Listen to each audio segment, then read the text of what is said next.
All right, we are going to go over how to do a chaîne turn. So I feel like these are something that it's a very basic turn and every dancer needs to know how to do it, but I also think it's one of the harder turns overall to master with great technique. So really focusing on body alignment, focusing on high releves, supporting legs. And this is again another one where there's some differences of how to do them. So I'm gonna give you one way, and I'm not saying there are other ways that aren't correct, but this is kind of how we do it to get our turns clean and the same. So from your preparation, Jada's gonna start in her prep. I always like to tell my dancers to square their chaîne off to the side wall, where I know some people square it off to the front. So whatever you prefer, just make sure all of your dancers are doing that the same.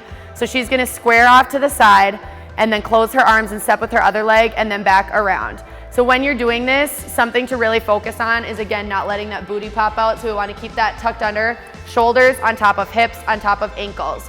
Your feet should be nice and close together when you're doing these turns. We don't ever wanna get wide. So we wanna keep in that nice first position, squeezing your knees and your ankles together as you're turning, and then really focusing on pressing those legs nice and straight and then spotting your head. So really focusing on that spot and keeping those shoulders down. A lot of things I see dancers do incorrectly would be opening those arms too wide, which when you do that, it's gonna get you out of control and it causes those ribs to pop out. So we wanna keep those arms, I always say a little bit in front of you where you can see your fingers if you wiggle them and you're looking forward. So we wanna keep those slightly in front of you. We don't wanna get too wide open, so we're not letting that happen.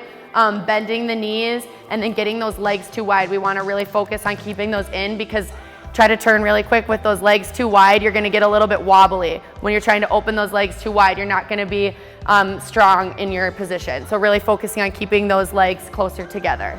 7, 8, 1, 2, 3, 4, down, up and up and up, and 1, 2, 3, 4, 5, 6, and 7, and 8.